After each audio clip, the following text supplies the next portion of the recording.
Halo teman-teman, selamat pagi. Ketemu lagi dengan aku Dami di channel aku Dami's Oracle. Ehm, kita mau bikin pick a card lagi. Sekarang bulan Agustus tahun 2020 untuk minggu ke-4 ya.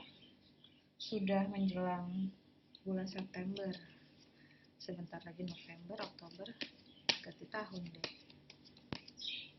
Sih, betapa hidup itu cepet banget. Jadi rugi kalau misalnya kita berkutat dan terus-terusan fokus sama hal-hal yang buruk-buruk sampai akhirnya kita lupa bahwa kita bisa menikmati hidup gitu. Makanya aku selalu ngingetin diriku juga gitu ya, kalau mau ngapa-ngapain nunggu masalah beres dulu itu sama aja bohong, karena yang namanya masalah itu akan datang terus ya. Jadi buat teman-teman yang mau melakukan sesuatu, mau berkarya, mau mau nembak orang kek gitu ya, mau pacaran, mau menyatakan perasaan, mau nikah, just do it. Kalau hati kamu siap gitu ya, di dalam sudah mantap, lakukan gitu. Apapun itu, memulai suatu bisnis, jangan tunggu keadaan jadi sempurna, karena keadaan tidak akan sempurna. Jangan tunggu misalnya mau apa ya, uh, mau mengunjungi saudara atau apa ya, yang sejangkauan kita deh. Sekarang kan lagi covid ya, aku paling bilang ya jangan tunggu covidnya reda. Kalau dia nggak reda-reda gimana, mendingan lakukan yang bisa dilakukan sesuai dengan standar kesehatan ya. Kalau misalnya kamu cukup sehat, kemudian tetap pakai masker, tetap bawa hand sanitizer kemana-mana, habis pergi kamu terus mandi, lakukan, dan hindari kerumunan gitu, lakukan itu ya. Karena benar-benar ini momen by momennya, ini terus terus jalan. Hidup kita itu kayak jam pasir, teman-teman. Pernah lihat kan ya jam pasir bentuknya kayak gimana? Butiran-butirannya tuh satu-satu tuh hilang. Kadang-kadang kita nggak sadar, tahu-tahu udah siang aja, udah sore aja, udah ganti hari lagi gitu. Jangan dihabiskan satu hari itu misalnya hanya mikirin cara dapat uang, mikirin betapa keluarga gue kok nggak akur-akur. Aku pernah hidup kayak gitu, menantikan sesuatu untuk sempurna ya, menantikan orang lain berubah, menantikan keluarga akur. Saya itu kagak terjadi loh.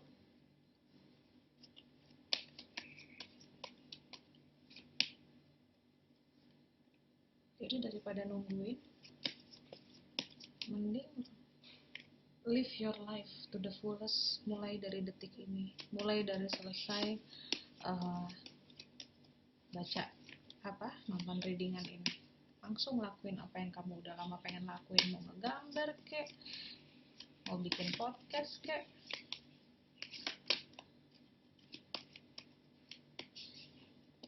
Seperti biasa, ada 4 spread.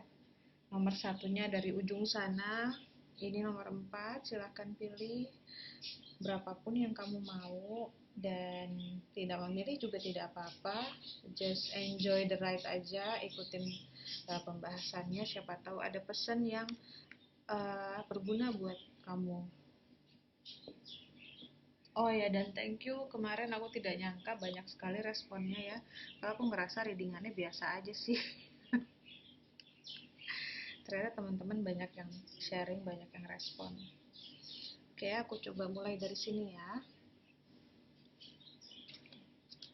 Kartu nomor 1, kamu dapat work, pekerjaan. Dia bilang, I am now available to receive all who can benefit from my work. Ini tentang kayaknya kalau kayak gini-gini nih, disarankannya jangan pilih-pilih sama pekerjaan kali ya. Use me to relieve suffering on the planet. May all who need me find me. The divine is my complete source for all prosperity and all will provide. Oke, jadi di sini dia bilang pekerjaan itu apapun bentuknya make sure bermanfaat, nggak cuman untuk kita, nggak cuman untuk keluarga, tapi buat lingkungan. Kita udah naik ke densitas kelima ya.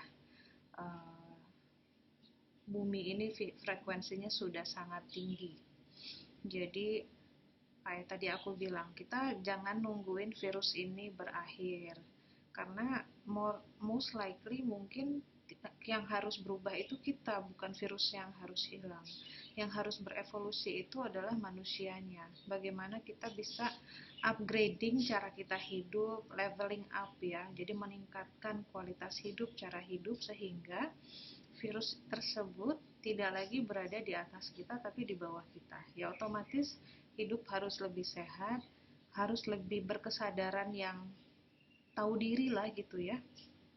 Artinya ya tidak lagi buang-buang energi dan waktu untuk acara-acara yang tidak berfaedah. Tidak lagi berbondong-bondong, misalnya itu manusia banget ya, apalagi manusia Indonesia tuh demen banget berbondong-bondong pergi ke tempat-tempat yang viral, yang hanya supaya dibilang keren gitu. Kita berusaha untuk tidak hidup seperti itu lagi, karena itu adalah hidup yang kemarin, itu sudah out of date, sudah ketinggalan zaman. Jadilah manusia yang elegan gitu. Jadi manusia yang tahu mau ngapain lu di hidup ini selain cuman supaya dibilang keren sama orang lain ya. Jadi di sini juga dalam pekerjaan juga seperti itu. Berubahlah melihat pekerjaan itu tidak lagi sebagai semata-mata sumber penghidupan. Carilah pekerjaan yang bisa menyalurkan misi kamu dalam hidup ini. Carilah pekerjaan yang kamu tahu dengan mengerjakannya walaupun upahnya kecil, tapi kamu bermanfaat buat orang lain gitu. Kamu mengerjakannya dengan, karena itu panggilan hati. Kita lihat banyak sekali, kayak kemarin tuh aku habis ngebahas ini sama suami ya, hakim, dokter gitu ya. Jabatannya keren-keren, tapi mereka bekerja untuk uang. Dan apa jadinya ketika kita bekerja hanya untuk uang? Kita tidak lagi melihat pekerjaan itu sebagai suatu gelar yang mulia ya, karena dokter itu kan seharusnya membantu manusia sembuh, membantu manusia menjadi sehat. Itu kan pekerjaan yang sangat mulia. Dan apa jadinya kalau ketika seorang dokter hanya mencari uang gitu. Jadi dia tidak lagi ngasih tahu pasiennya untuk percaya pada kemampuan tubuh menyembuhkan. Dia tidak lagi memotivasi, dia hanya meresepkan obat, sedikit-sedikit obat. Karena apa? Karena yang membayar dia bukan cuma rumah sakit atau klinik mungkin ya, tapi juga perusahaan obat ya, jadinya dia hanyalah jualan obat gitu ya. Jadi sedih sekali kalau misalnya yang terjadi itu adalah uh, semuanya dibikin buat uang gitu. Guru juga gitu. Apa yang terjadi ketika sebuah profesi kayak guru tidak lagi mengikuti panggilan hati? Jadi yang ngajar itu bukan pengajar karena dia suka ngajar, tapi dia ngajar karena mau cari uang, karena butuh hidup gitu ya. Akhirnya ya ala kadarnya aja. Jadi sedih sekali ya kalau misalnya kita dikelilingi orang-orang yang melakukan sesuatu untuk orang lain hanya supaya dapat uang. Nah, kalau kalau kita masih begitu, teman-teman, bekerja hanya untuk demi uang, pelan-pelan kita ubah. Karena apa? Kalau kita bekerja karena kita terpanggil ya, kita ingin membantu melayani orang lain, itu adalah ibadah. Dan kalau kita bekerja demi beribadah, demi membantu orang, percaya deh, rezeki itu tidak cuman dari pekerjaan, nanti ada kemudahan-kemudahan lain. Nah, di sini juga begitu. Mulai untuk menentukan niatnya kamu yang niat bekerja itu untuk apa sesungguhnya ya. Kalau cari uang it's okay memang, tapi harus dibesarkan niat yang lainnya gitu. Dan di sini ada kartu stay on the target. Ketika sudah tahu niatnya apa dan tahu mau melakukan apa, komitmennya dibangun. Tidak perlu lagi galau untuk berpikir apakah ini akan cukup duitnya untuk menghidupi saya, atau apakah ini akan uh, diterima di masyarakat gitu kan. Kamu yakin aja kalau memang niatnya mulia, niatnya lurus gitu ya, mensejahterakan banyak makhluk. Jalan aja lurus, tidak perlu galau. Nanti di depan juga apa ya, akan selalu ada bantuan untuk melakukan hal tersebut. Gitu. Dan ya di sini juga selalu di mana-mana sih dibilang ya, kalau di kartu aku selalu bilang jangan khawatir masalah rezeki itu. Semua sudah ada yang atur. Dan kalau misalnya kamu selalu melakukan sesuatu demi uang, maka rezeki itu ya hanya sebatas itu saja. Tapi kalau kamu melakukan sesuatu dengan tulus, uang nomor 2, nomor 3, gampang gitu ya, terserah Tuhan mau kasih berapa aja. Itu nanti dari mana-mana datang loh, bukan dari tempat kerja kamu aja. Bisa dari tetangga kamu, bisa dari orang lain, tahu-tahu nanti ada tawaran lain gitu ya. Jadi open your mind, berpikir dengan uh, luas gitu. Tidak hanya untuk uh, materi saja gitu ya. Karena itu tadi aku bilang, hidup itu singkat. Kalau kita habiskan itu hanya untuk mencari materi, tahu-tahu nanti kita sudah berumur, kemudian badan sudah banyak sakit, tidak bisa menikmati hidup lagi. Uang itu habis hanya untuk mengobati sakit kita gitu ya. Jadi dari sekarang lakukan hal yang memang kamu nikmati dan bisa banyak menyentuh hidup orang lain, walaupun itu hanya kecil-kecil gitu ya. Kayak misalnya bikin video kayak gini, ini kan nggak dibayar ya, aku nggak dibayar, dan se-enjoy-enjoynya aku aja gitu, dan aku senang karena ada teman-teman juga yang berasa ini bermanfaat itu loh. Jadi isi hidup ini dengan hal-hal yang seperti itu. Jadi ya ini nomor 1. Yang nomor 2, kamu dapat perfeksionisme. Di sini dia bilang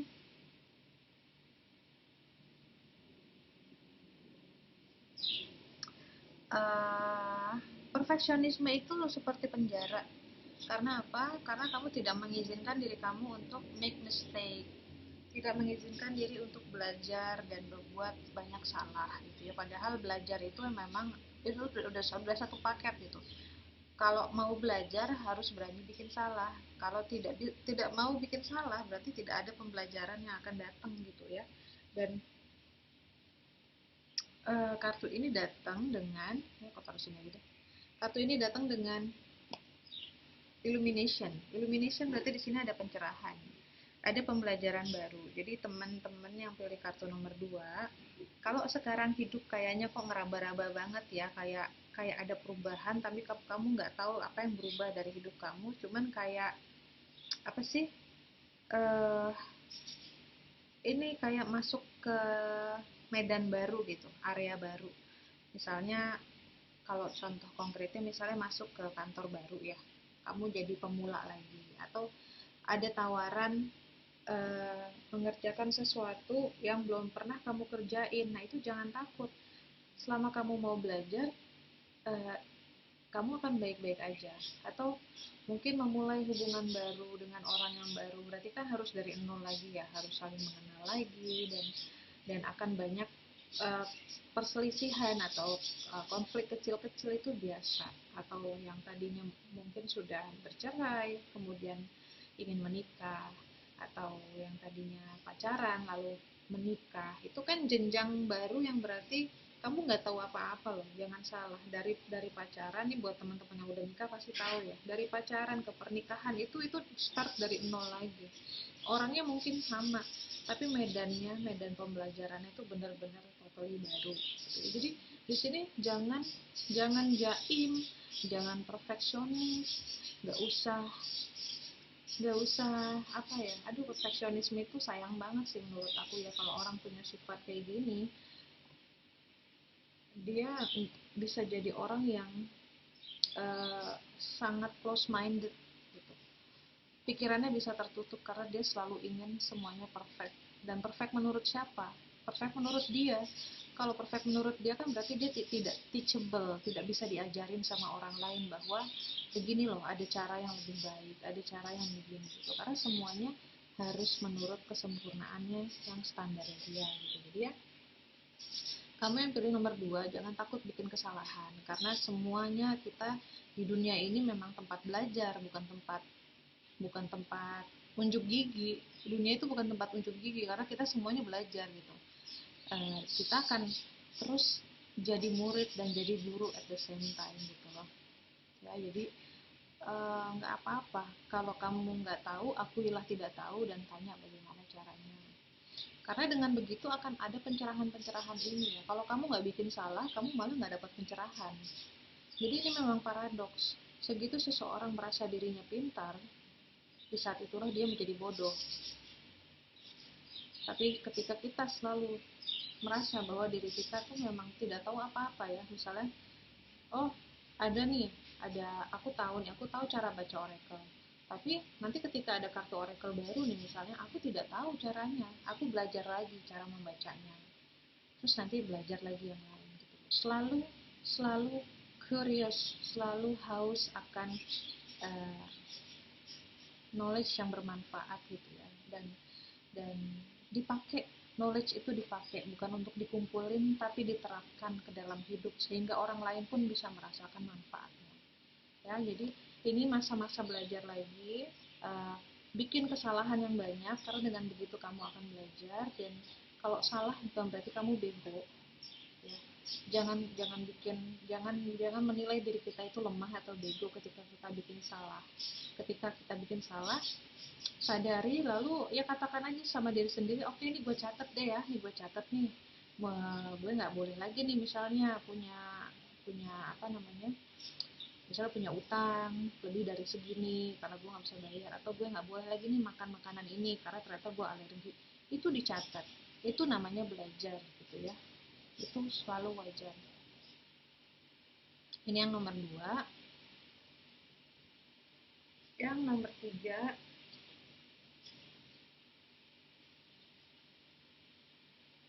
kamu dapat independence dan dapatnya bareng sama cellular healing.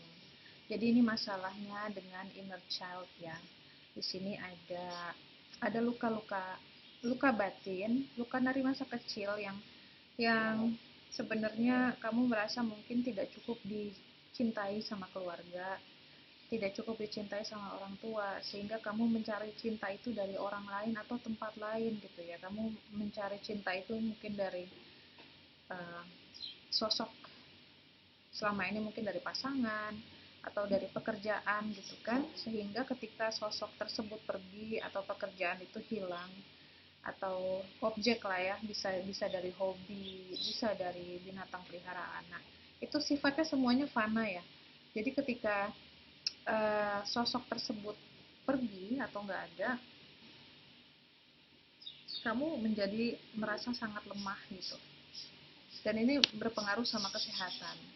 Di sini saran kartunya, ketahuilah bahwa apa yang kamu cari itu sebenarnya kamu bisa dapat sendiri dari dalam. Yang kamu cari selama ini adalah kasih sayang. Tumbuhkanlah itu dari dalam, independence, artinya kamu mandiri. Ada sumber kasih sayang yang kayak sumur yang gak ada ujungnya di dalam diri kamu tuh ada gitu, berlimpah. Nah itu cari caranya supaya ketemu ke dalam itu bagaimana, sehingga tidak lagi bergantung sama orang lain atau objek gitu ya. Ketika kamu selalu bergantung sama orang lain atau hal lain atau benda lain, ketika benda itu tidak ada, meninggal, pergi, hancur atau dicuri, maka efek ke kamunya itu merusak sekali dari dalam, secara mental, secara psikis, nanti ke fisik kamu juga makin lemah. Ada Tuhan di dalam diri kamu, dan Tuhan di dalam diri kamu inilah sumber cinta yang tiada habisnya. Nah, sekarang gimana caranya bisa ketemu sama dia. Dia di dalam loh, dia nggak kemana-mana. Cuman kamunya selalu nyari sesuatu itu keluar. Ya, mulailah ke dalam, mulailah sering uh, ajak dialog ke dalam diri gitu ya. Curhat sama hati sendiri, curhat sama Tuhan yang ada di dalam diri, kemudian tanyakan gitu, aku harus bagaimana. Mungkin awal-awal nggak ada jawabannya, mungkin awal-awal kayaknya gue bego banget ya ngomong sendiri gitu. Cuman jangan berhenti dilakukan, jangan cuman kayak seminggu kamu begitu nggak ada jawaban kemudian kamu pikir gue gila kali nih ya ngomong sendiri. Lakukan terus, sambil doa, sambil zikir gitu, sambil sambil misalnya kalau yang apa Kristen ya mungkin sambil saat teduh gitu. Ceritakan semuanya dan konsultasikan semua masalah kamu itu kepada Tuhan di dalam kamu itu. Nanti akan ada, nanti perlahan-lahan kamu akan punya feeling kayak, oh ini kayaknya gue harus gini deh. Ada yang kayak gitu, ada yang muncul jawabannya dari mimpi, ada yang muncul jawabannya dari orang lain gitu, tahu-tahu orang ngasih tahu ini. Pokoknya jangan lagi menyandarkan hidup kepada hal lain selain kepada Tuhan. Kamu akan terus kecewa kalau menggantungkan kebahagiaan itu kepada orang lain. Ya, jadi kencengin relationship kamu kepada Sang Pencipta itu, kamu kencengin kepada diri kamu juga gitu. Kenali diri kamu, sayangi diri kamu. Sehingga ini bisa sembuh. Dia nggak perlu lagi nih bolong-bolong kayak gini. Nanti dia ketambal sendiri sama cinta yang kamu punya di dalam. Oke, ini yang nomor 3. Yang terakhir,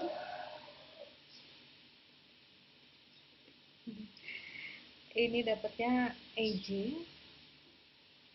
Ini sering ya keluar ini kartu aging ini. Kemudian ini kartu disharmoni, bukan disharmoni sih.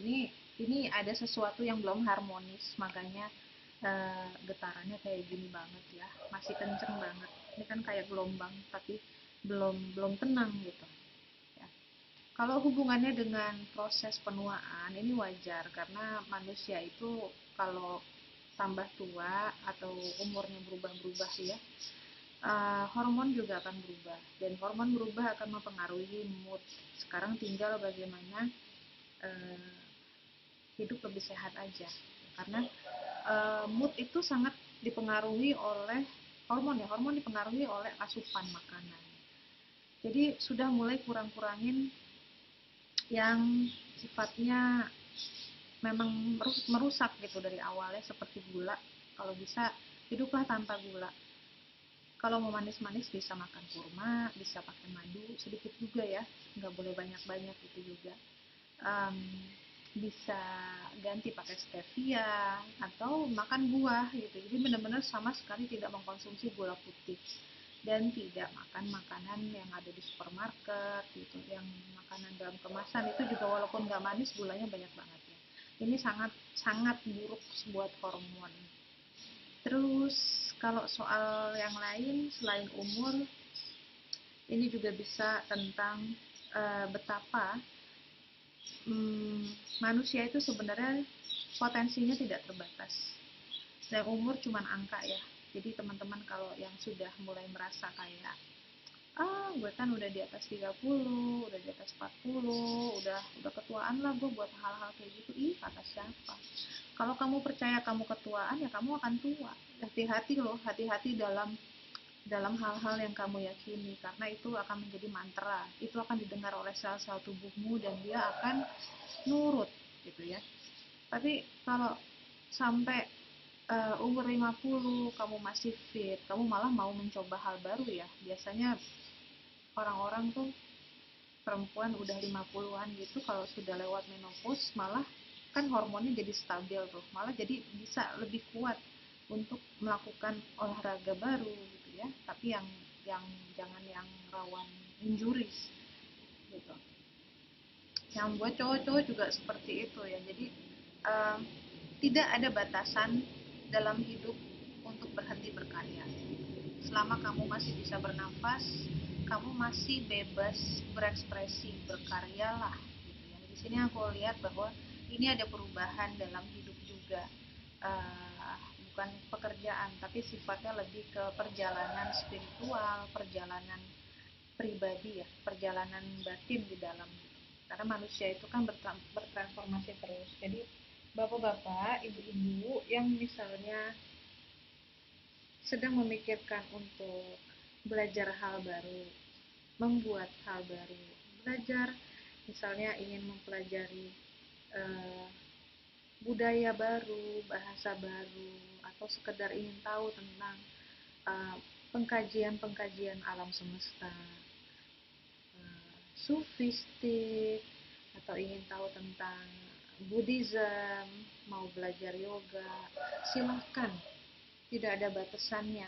Mau ikut komunitas-komunitas apapun selama itu membawa kedamaian, monggo. Karena ini adalah fase evolusi yang lain gitu ya. Jadi ini aku ngerasa ini memang buat teman-teman yang sudah sangat matang usianya, yang anak-anaknya juga sudah mandiri ya, sudah nikah, sudah kuliah. Jadi sudah tidak perlu lagi ngurusin anak. Inilah saat dimana kesempatan yang lain ya, kayak kesempatan kedua lah untuk eksplorasi tentang jiwa kita, tentang diri kita, tentang misi hidup kita yang tidak ada habisnya di dunia ini ya. Jadi jangan sampai ketika anak-anak sudah mentas semua nih ya bahasanya kan ya, sudah jadi orang, lalu kita kayak kehilangan tujuan. Karena tujuan orang tua adalah membesarkan anak sampai mandiri. Nah, ketika anak sudah mandiri lalu apa? Kita balik lagi ke diri kita. Ajak bicara lagi diri kita. Tuntunlah saya Tuhan, saya harus kemana gitu ya. Apa yang harus saya geluti gitu. Sampai nafas kita berakhir dan kita pulang gitu loh. Jadi jangan berhenti sampai anak-anak dewasa aja. Jangan berhenti. Pokoknya jangan berhenti deh sampai kita dipanggil pulang. Gitu ya. Thank you for watching. Semoga ini bermanfaat juga dan silakan share ke teman-teman lain yang mungkin belum subscribe. Sampai ketemu lagi, kalau bisa besok aku akan bikin podcast. Dadah.